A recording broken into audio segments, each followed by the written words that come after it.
What you guys, got another video here for you. This one is going to be another computer build, and it's going to be my own personal computer we are buying and building here. Now I did say buying because none of this stuff has been donated from any of these companies. It's all been bought out of my own hard-earned cash, and as you can see it is the new 2011 socket, which is the DDR4 architecture.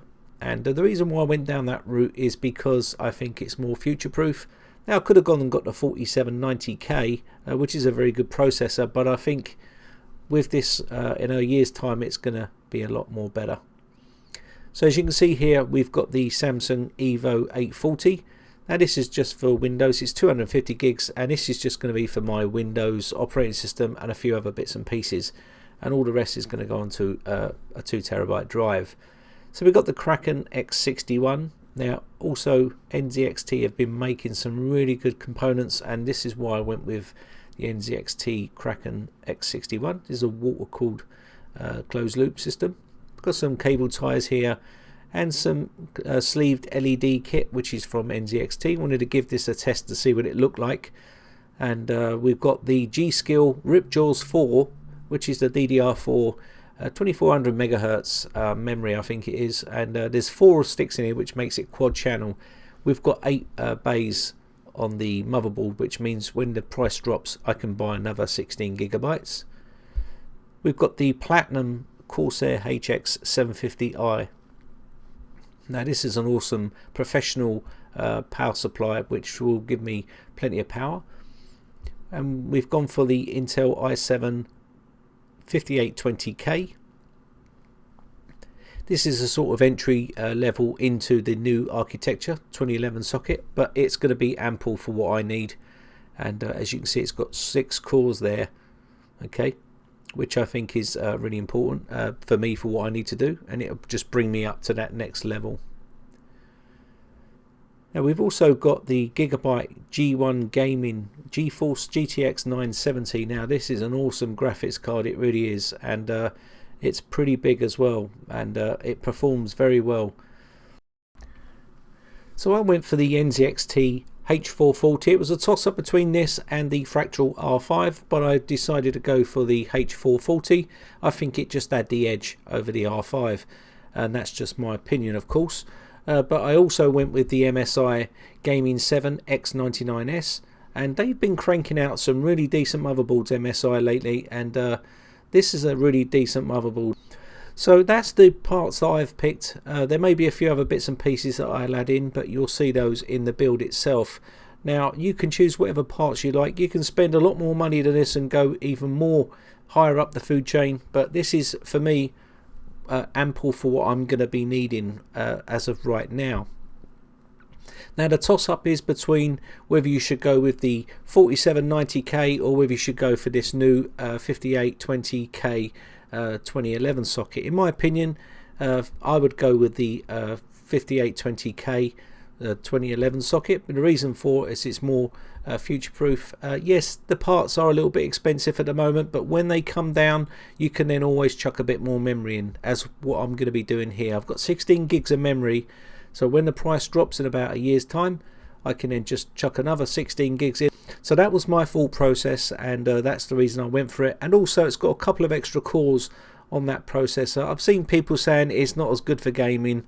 We're talking about a couple of frames per second here, but with that graphics card I'm pretty sure it's going to smash any game that I chuck at it. So that's the reason why I went for this parts. Okay, so you can choose your own parts.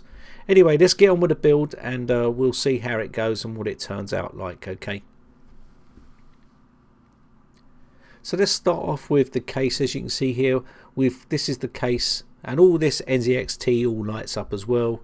But we can talk about that a little bit later on, or you can watch my review on the case itself.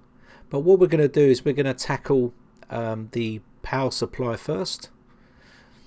So once we get the power supply out the box, we can then put it into its position here. Now it's not a standard way of installing a power supply, because there is an actual enclosure which encloses the actual power supply, so it's slightly different to a standard way of installing a power supply. So we're just going to remove this little bracket here, and this is not standard either. It's a different way of installing a power supply, but it's pretty straightforward stuff. So you can see there is a little enclosure here where the power supply goes, and we're going to have to feed all the cables through there first. But before we do that, we're going to just give our power supply a quick test to see if it's spinning okay. So let's get our power supply out of its suede bag here. They've no expense spared when it comes to spending your money, but there you can see we've got the suede bag and a plastic one there, which is the HX 750i, and it's a platinum version. It's a really nice power supply, it really is, fully modular. It's got some good weight to it, and as you can see here, you can have the fan facing up or down. In this case, it's probably best to have the fan facing down, and there's always been a bit of a debate, pointless debate in my opinion, whether the fan's better up or down, and I see a lot of pointless debates going on when it comes to computer hardware, but you can see there is a filter system here, and we'll have the fan facing down. Okay, so once we get this bracket put on, so you can see here we've got the screws that go with the power supply, and we'll put our actual bracket onto the power supply. Now this is an unusual way of putting a power supply in, but then not all cases have got this enclosure, so you've got to bear that in mind. Okay, but the screw holes will always be in these locations here, so we're just going to quickly screw this bracket up to the power supply. So I'm just going to be using a standard Phillips screwdriver here. Now you can use whatever tools you like if you're one of these electronic screwdrivers. I know Kerry Holzman likes to use electronic screwdriver, and I said to him that I may give it a go one day just to see how I get on with it, but I prefer the hand screwdriver. I don't know why, just get something that I get used to. I like the feel of it, and I know how tight I'm screwing the screws down, and I'm so frightened of shredding screws with those electronic screwdrivers. I know they have a clutch on them, but it's just something you get used to, and basically you can choose whatever you like. There's no right or wrong way in doing stuff. Now another topic that I see quite a lot of is which way you should have the power supply, facing up or facing down, and a lot of it is just through having a look at the label facing the right direction. A lot of people like that, but I don't think there's much difference in benefit having it facing up or down. Some people say it puts a lot of strain on the fan, but the fan hardly spins. These power supplies nowadays are so efficient that you won't even hardly see that fan kick in. You know, it only kicks in now and again, and for how long it's on for, it'll just switch off. You know, so I'm not sure that's a great debate really to get into. But you can face your fan facing up or down depending which way you want to do it. I heard a lot of things about pressure, static pressure and all that sort of stuff. I think they're over, you know, complicating stuff. So keep it the way you want to do it, okay? I don't think there's much difference. So we'll just quickly correct this screw because it was just slightly off center with that bracket. Straighten this up and re-tighten this down. And we're pretty much good to test this power supply then. It does come with a test feature on this power supply, so we'll just get that ready and then we can see whether the fan spins.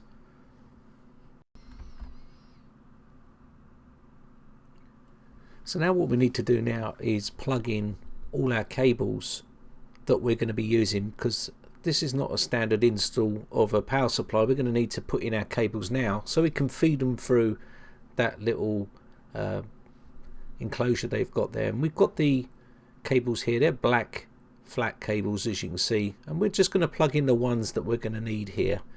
The ones we're going to need are like 24 pin PCI Express cables and stuff like that, and a bit of SATA cable. Just plug in the ones that you're going to need. So you can see here we've got the 24 pin, we're going to plug that one in, and we've got our PCIe, and we'll just plug those in ready. Now these are pretty simple to push in, you just click them in until you hear them snap into place. Now again, you only need to use the amount of cables that you want to use. Don't need to use every single cable. Just clip these into place. You should see them click into place there. Now once you've got all your cables in, you're pretty much good enough to thread this through the actual enclosure there, okay? So we're going to test this up first. Before we do that, you can see the test here. We're going to use the power cable, plug that in, put some power to it, and you should see the fan spin. So we'll just quickly plug this power cable in, and we'll put some power to the unit. And if it fouls, then all you need to do is just RMA it back to your person you purchased it from, or you can contact Corsair if it's past the first year, if you've got a longer warranty. So you can see here we've got the power switch. We're going to make sure that's off. We'll plug it in, and then we'll switch it on and put some power to the unit. Now we've got it on, and then we'll switch it on, and you should see here the light here. You can push this little test button, and if it don't light up, you should see power going to the fan, and it should spin up. So we'll just put some power on it now, and away we go. Just push the button and you should see it spin. Hold your finger on it and away you go. So now we know that the power supply is working well and it's good to go. We can actually unplug all this and then feed all our cables through. So all we've got to do here is line this power supply up. Now you may be wondering why I've plugged all the cables in first, and because it's pretty tight down the other end with the piece of metal that's there, and I've got pretty big hands and I found it difficult to plug those in. So what I've decided to do is pre-plug them in and then feed the cables through and just pull them through. Once I get them pulled through, I can then tighten up the power supply. As you can see, my hand is going inside here, but it is pretty tight at that end. But once you get these all straightened up and pulled through, I found this method probably to be easier to do it this way than it would have been the other way. Now, if you've got small hands, you may want to just put the power supply in and plug them straight into the unit. It depends on how you want to do stuff. There's no right or wrong way here. So we'll just straighten these up a little bit and then we can offer this up. We should be okay here.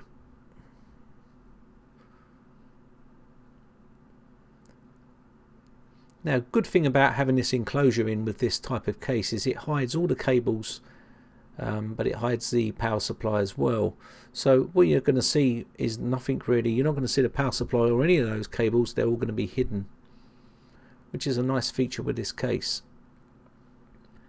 So if you like a nice clean look, then this case could be the one for you. So we're just going to straighten this up,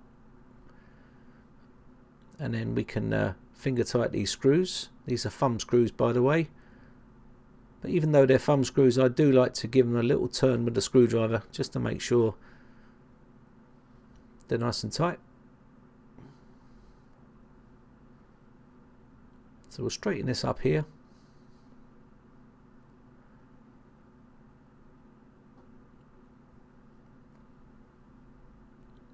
And then we'll just quickly tighten these down a little bit. Now again, this isn't the usual way of putting a power supply in.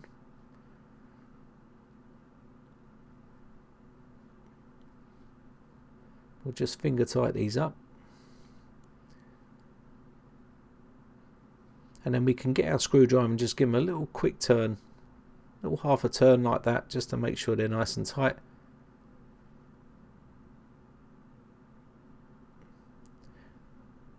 There we go. So now what we're going to do is get the motherboard out, and we're going to be putting in our memory and our CPU. Now, because we're using a closed water-cooled system here, closed loop system, we don't need to put on the heatsink just yet. We're going to do that when the motherboard is in the case. So you can see we're going to get this all out, and this comes with all your parts and bits and pieces that you're going to need to use in your build. You've got all your SATA cables and stuff like that. So you've got your IO shield, but we'll cover that a little bit later on. The first thing I'm going to do is close the box and put the motherboard on top of the box. and we'll get it out of this protective anti-static bag. That's another thing that's another topic that people cover is static. And I see all the top guys that deal with hardware out there, they're all handling components and haven't got any anti-static wristbands or anything like that, and that's because they're just doing video reviews, but that's just the way it is. I don't know many people that do wear those anti-static wristbands. As you can see, we've got the motherboard here on the box, and we're just going to offer up the memory. Now the memory will be put into certain slots. Now you need to make sure that you're using the right slots for the type of memory. Now you can see here there is an actual diagram on the board, and there's also information inside your user manual which you will get with your motherboard. So I'll quickly show you the actual user manual with the information. You'll see it will tell you which lanes to put in your memory to get certain speeds, and we want quad channel. So I'll quickly zoom in here just to show you the motherboard, and you'll see the actual diagram. It will tell you, and you can see they're numbered. So you just have to copy the reference in the user manual and put them into those numbers. Okay, so here we have our memory. We're just going to get this out of the box and plug it into the right lanes. Now the memory we're using is a GSkill memory, GSkill 4, and this is the RipJaw 4, and I like the design of this. It really does look nice, and it's got a good heatsink on top of that memory, and I've had pretty good success with this memory. You can see the notch in the memory here. Now this notch is specifically for this type of memory, and you can see there's a little raised part in the copper there at the bottom. I don't know if you can see that on the actual part there. We're going to plug that into the board in a second. Now we line that notch up. As you can see, there's a little notch there. We're going to line it up into the board and just pull the actual lever back on one side. Now this only has one lever, some of them have two, and then you just click it down until you hear it crack into place. Now it does crack a little bit, but don't worry about that. There's a little bit of movement in that box which stops you putting too much force on it, but we have got that in there, and it looks pretty nice. Now I can imagine what that's going to look like with 32 gigs of memory. It's going to look sweet as, and that's what I'll be doing in about 4 or 5 months. Now we're just going to put in our processor here, and this is the i7-5820K, and this is going to be ample for what I need. Now this has 2 levers on it, which is something that's different to some of the motherboards you may see, and it's A and B, and we'll pull these levers back. You can see the actual CPU here. Now these are slightly different to AMD CPUs. The pins are on the chip on the AMD, and on the Intel the pins are on the actual board itself. Now you can see the cover here. We'll just leave that in place, and we'll see the triangle which is in the corner. You can see it on the actual board itself. If I lift it up here, you should be able to see the actual triangle, and that's where you need to line up the chip to that triangle there. Okay, it'll only go in one way. Now you've got to be careful here that you've got to make sure that you don't damage the CPU in any way by putting it in the wrong way and pulling them levers down. But you can see the little triangle. Now again, you want to check all the pins on the actual socket as well. Make sure there's no bent pins or anything like that. If there is, just return the board back to the manufacturer and they will send you a new one. Okay, so we'll just pull these levers back and lift up the little lever. Let me just quickly flip this around so you can see it. There you go. Now you want to inspect all these pins in here and make sure there's none of them are damaged. Okay, you can get a magnifying glass if your eyes aren't that good, but just make sure you check all those.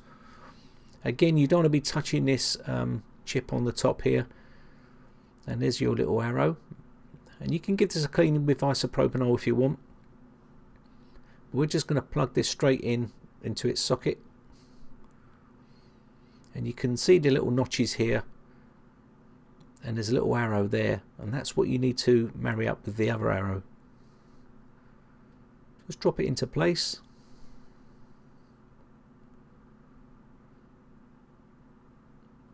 And I like to drop it into place and then do a little shimmy just to make sure it's sitting in there, and then we can shut that lid down.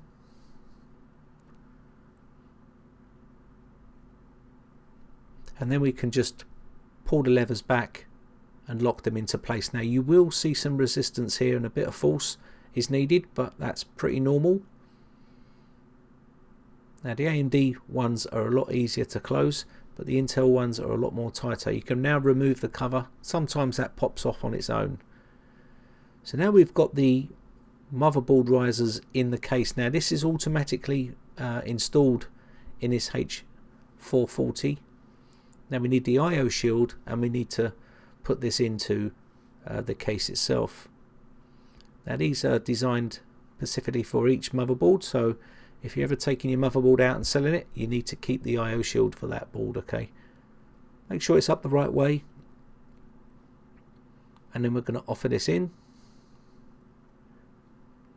and we're pretty much good to go from there. You just push this in. Now sometimes these go in easy, and sometimes you just have to bend them a little bit, but it's pretty straightforward stuff. So you can see me bend it a little bit to make it clip into place, and it should snap into place once you get it in there. Also I'm filming as well, which makes it a bit more difficult. Just one little push there. Sometimes the back end of a screwdriver normally clips it into place. Now again, we haven't got to put no risers here. They're already in, and they are in the right location, so I don't have to do those. But if you did, you want to make sure that you put the right motherboard risers in the right position, okay? You don't want them touching the motherboard at all, because if they do and they're on the wrong place, they will short out the board, okay? So we're just going to quickly offer this up and put it into its position. Again, that's pretty straightforward stuff really. And then we just need to screw that down. Now this does come with all the screws, and they've actually labelled all the screw bags so you know exactly what screws go where. And this comes with the case when you buy it, and you can see they're all labelled nicely. Now we just need to screw this down. I think there's about 6 screws that go to this motherboard.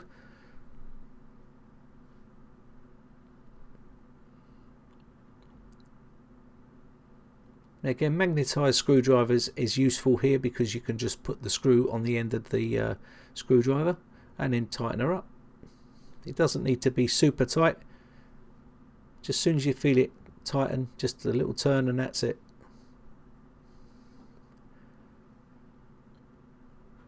Now we'll do one more of these screws. Now there's about 6 screws, as I said. I'll show you 2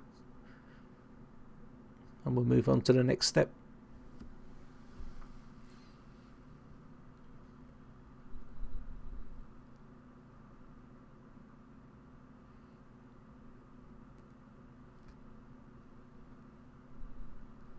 Okay.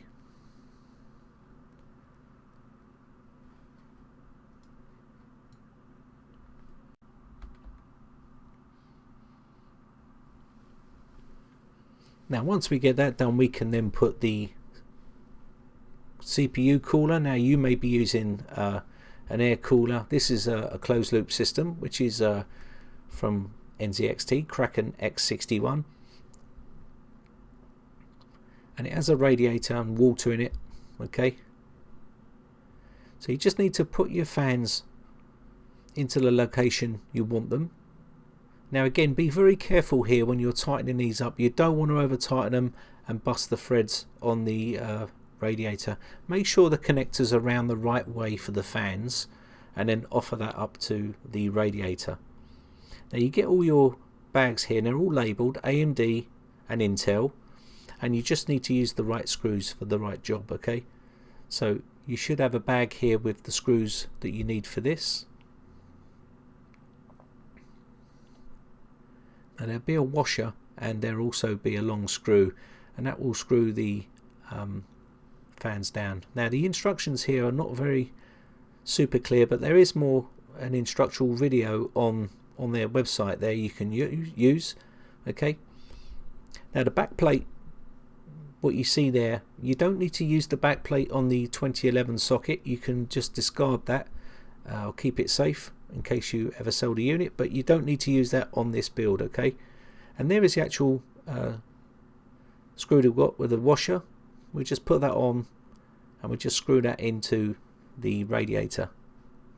Now again, don't over tighten these. I'm just going to drop all these in and then I'm just going to give them a little turn to tighten them up. And I'm going to do it in a diagonal motion here when I tighten these down.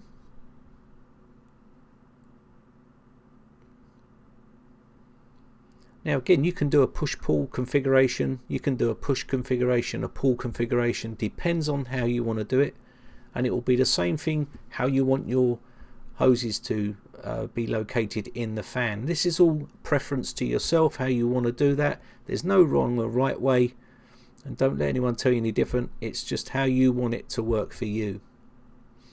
So we're just going to tighten these up.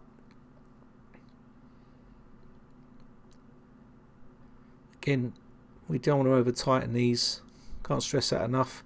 They have got anti-vibration rubbers on them to stop it vibrating, and you can change the speeds of these fans as well. Now we need to get this into the case. Now I'm going to be putting this up the top here, so I've removed the top cover from the case, and if you don't know how to do all that stuff, you can watch my video on the case here. I've done a case review and show you how to do that, but it's pretty straightforward. We're just going to line these up here, okay? Now just take your time. You do not want to damage the fins on this radiator. Again, I can't stress that enough. You don't want to go damaging there, because if you damage that, it's not going to mean much good to you. So we'll just take our time and line these holes up. Make sure everything's okay. And then you can line it up and then get your screws and then screw it in. Now the screws we're using are these tiny little screws, okay? So don't go using big screws here. The tiny little screws with the washer, and then just tighten those up a little bit. Now I'm just going to try and get one in there to get a fixing on to hold it, and then I can put the rest in and then tighten down afterwards.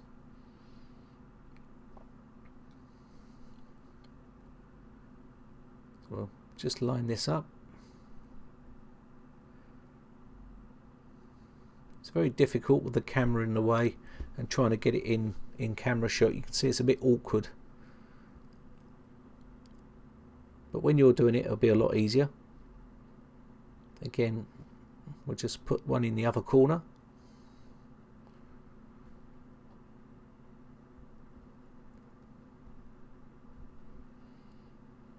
So you can see I'm putting it on the end of the screwdriver already. It's pretty straightforward, and once you've got that on there, you can screw it up.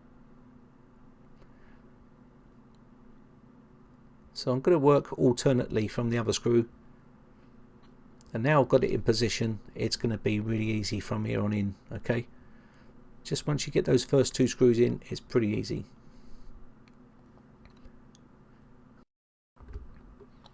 Okay, just one more screw here. Now once we get all these in, we can then put the pump onto the CPU. Now again, if you had push-pull configuration, you could set that up as you wish. If you had 2 more fans to add, you can do that. But one more thing here was the pump. This plastic thing, I taped it to the actual pump itself temporarily because all the compound is on there, and if you haven't got no extra compound, that could be rubbed off, and that could cause you problems a little bit later on, and it does get in the way.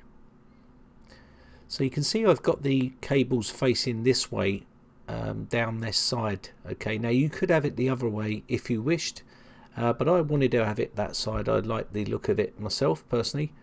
As long as it isn't hitting the fan, you should be okay. Just make sure that that's the case. So again, what we're going to do is get our pump ready. And you can see the CPU here. We don't need this back plate, remember, but you may need that if you're using a different setup or a different motherboard. These are the screws that we're going to be using for our motherboard, and we're going to screw these in, and it's the small side that goes into the hole, and we'll just screw this up. Okay, it's very difficult to do this with the camera in the way and my big hand, but we'll screw these down. Now again, if you're using an AMD setup or something like that, they come with all new different fittings for each setup that you're going to be using. You can see the little thread here. This is the bit that goes into the board here. So if you're using a different socket, it caters for all the sockets that are listed there. You can always watch a video of mine, which I will do a review on this pump, so you can see what it offers. Okay, so we'll just screw these in. And once we get these all screwed up, we can offer the bracket up.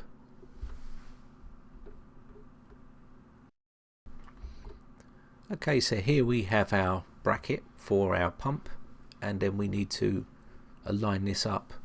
Now you want to make sure you get your label for your pump round the right way and put your bracket on in a position so that is facing the right way.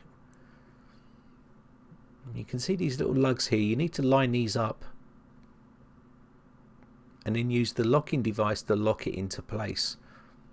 Now the instructions weren't that clear, but if you go to their website, they have got a video that shows you how to do this part, and it's pretty straightforward once you watch that video.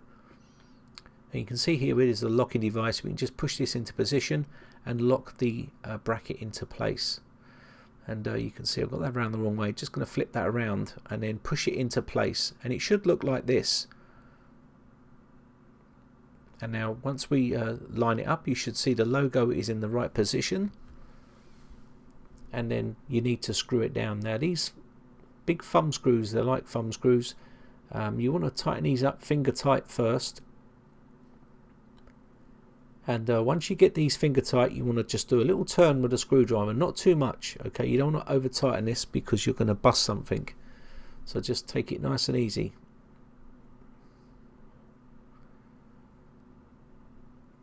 Now again, we can try this with the pump this way, with the cables going up, the pipes going up near the fan.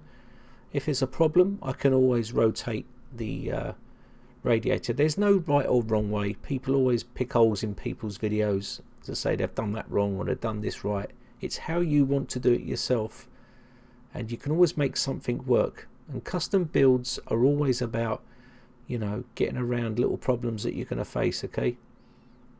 And this is a much cleaner look for me on this side, but I may want to change it and put it on the other side, and that's totally doable. So we'll give it a go this way first. A little tighten of the screws here. You can see I'm not putting much pressure on those.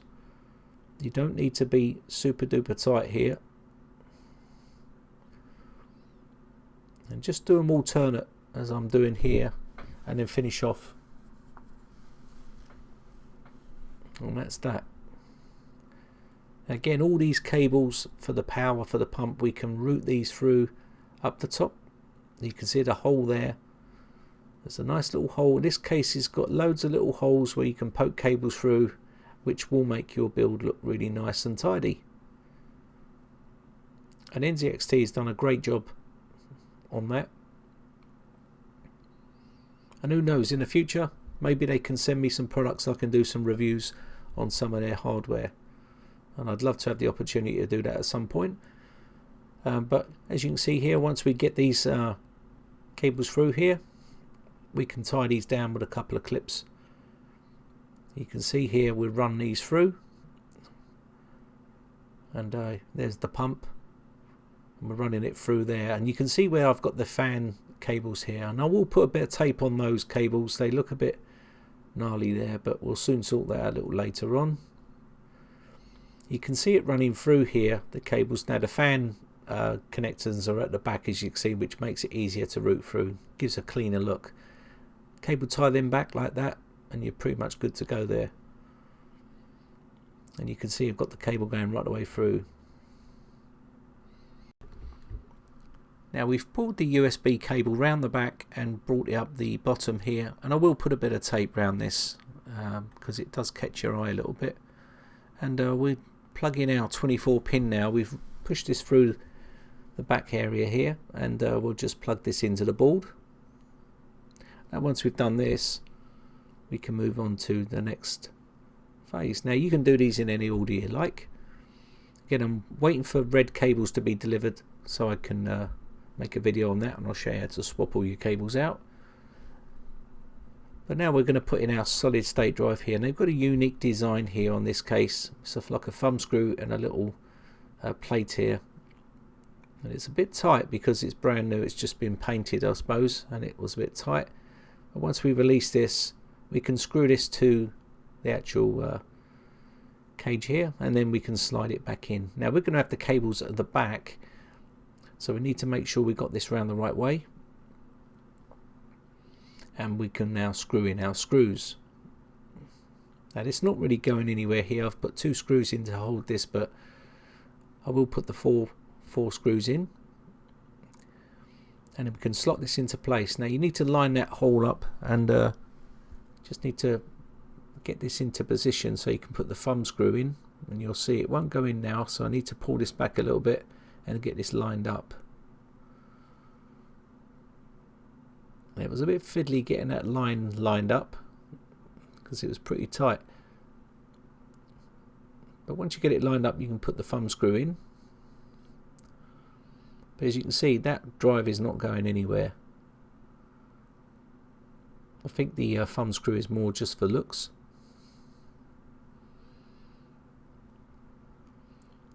And now we can push some of these cables around the back, and we're going to push the hard drive in here as well, the 2 terabyte drive. I'm going to just stick this on the bottom run here.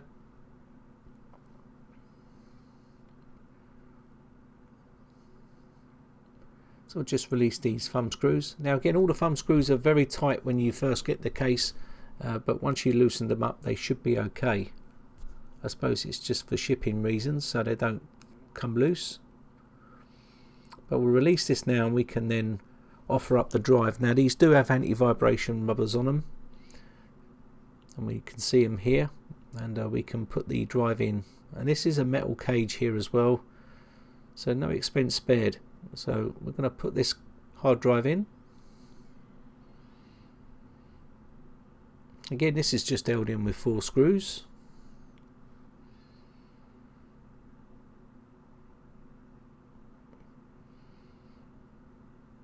And once you've got that cage in and lined up like so, you can see the screw holes. You just need to put your 4 screws in, and that will be pretty much that. Pretty straightforward stuff. Now we can line this up.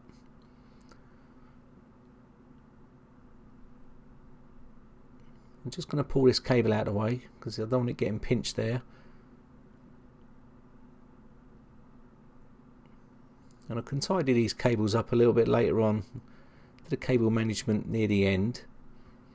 And once you've got that sitting on the back rest there, you can then put the screws back in. So you won't see any of these cables, they'll all be hidden by a panel on this case.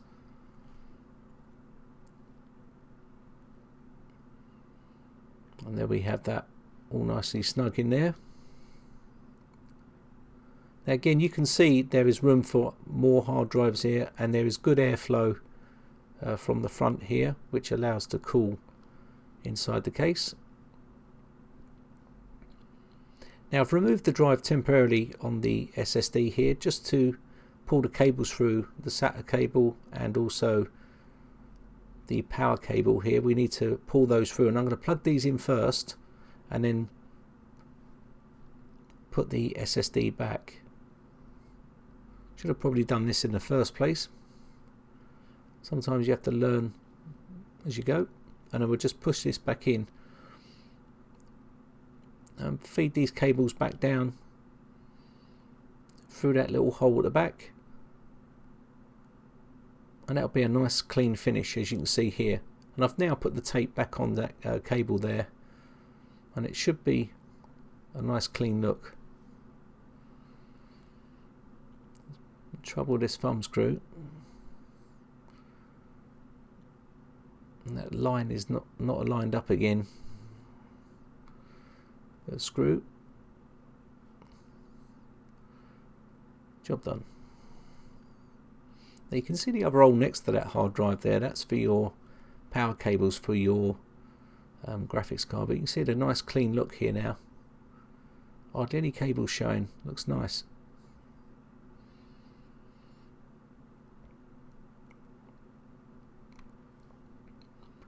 Now again, once we've pushed these cables through, we can just tie these back. I'm just going to put a little tie around these and push them back inside the hole there where the power supply unit is. And just gather these up and put a little cable tie around these. Can sort these out later on. This will just keep it out of the way so I can see what's happening.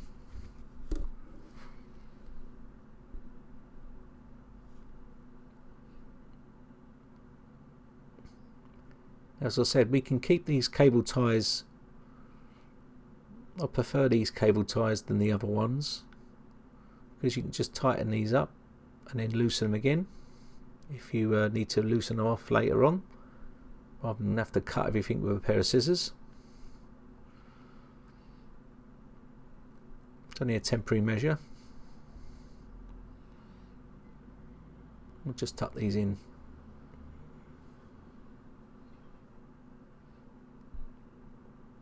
Okay.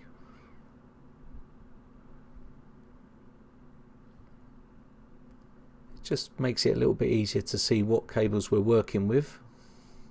Now we'll run this SATA cable through and plug this into the board. So just feed this through here, and we can come now through and plug this into the motherboard. As you can see here. Now your manual will tell you which ports are what, or you can look on the board and it will tell you on the board also. And you can see there's a nice clean look. Now I forgot to plug in the CPU power cable that goes to the board here in the PSU, so we can run this through now. So I'm just going to plug this into the motherboard here, and we'll run this down the back and then just plug this into the power supply.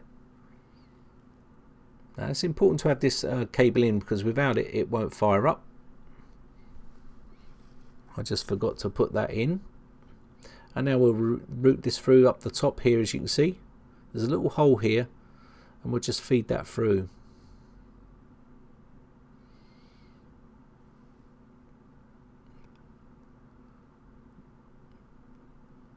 And there you go, just put that through there and then run this down the back so you can't see the cable. Now, cable management has become a really big thing when building computers nowadays. In the earlier days, no one really cared, and they used to just grab them all together and put a big cable tie around them, and it looked pretty nasty.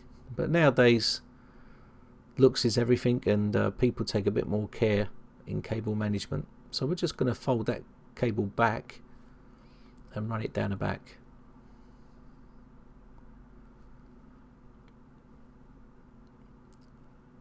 Now we need to just plug that into the power supply. As you can see there, it says CPU, so we're just going to put it in that area there. So next up, we're going to be putting the graphics card in, so we're going to need to remove a couple of these expansion slots here. So we'll remove 2 of these because it takes 2 slots. Just use your screwdriver to loosen these off.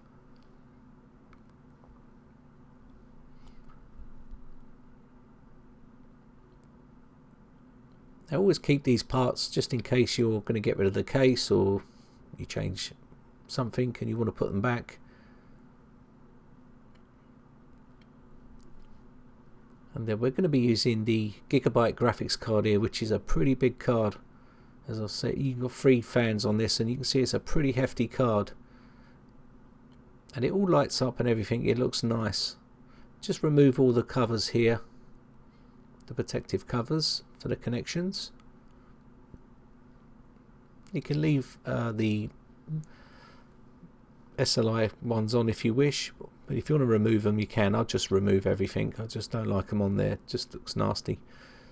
So just remove all those. And this is a really decent card. I do like my gaming, so I'm going to plug this in. Just make sure you've got an ample PSU for the power. You can see this is taking an 8 and a 6, and it's also got the back plate, which I liked because it just gives that nice finished look to the build. So I'm just going to offer this up. You can see there's not much room here, so I'm just going to try and get this in and push this in. It's getting a bit dark here, and you can see the light on the camera keeps going on and off. Should have just made it stay on all the time. But plug this in now. There was a tiny little adjustment I had to make on the connector at the end there, the bracket, but it made it okay. And now we can screw this in.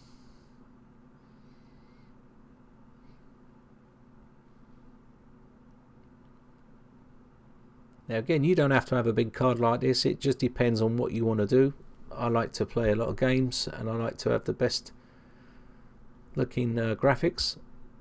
And you can see that just barely fitted in there with the cage in. It's a beast of a card, it really is. But I do like it. There may be a problem there if you're going to have a hard drive there, I'm not so sure from that angle, but we can always check that out on a later date. But as you can see, it looks sweet as a nut in there, and that's the look of it from the outside.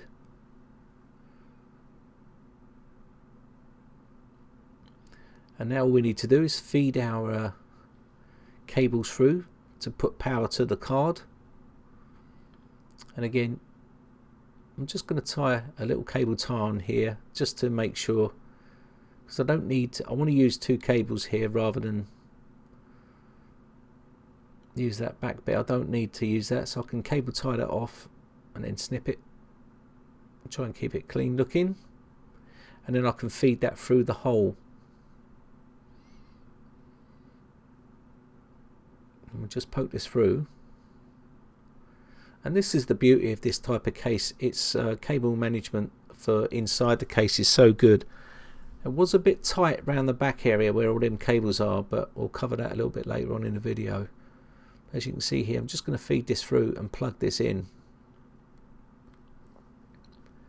So we've got our 8-pin here, and we're just going to plug this in.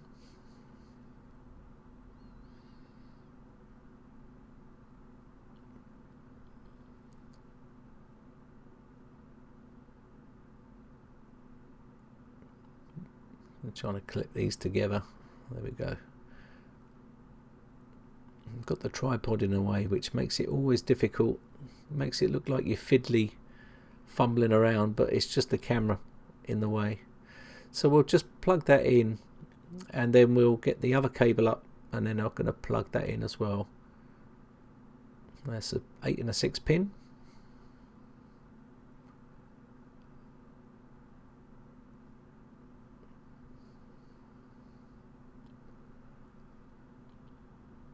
Okay, just a quick cable tie around the other one, and then we can feed this up. Now again, I see people buying 1200 watt power supplies, and they've got a little tiny graphics card in there and hardly anything in the case. You don't need to go mad with power supplies. You need to start spending silly amounts of money on a 1200 watt, 1500 watt and 1300 watt power supplies. You don't need it. And we'll just route this up and push this in.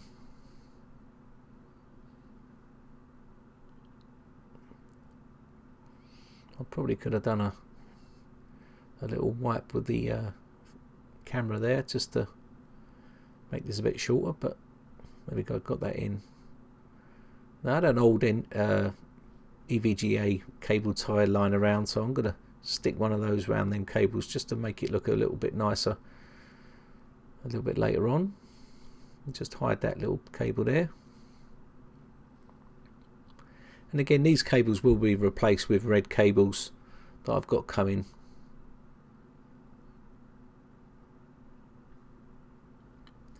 So we'll just feed that through.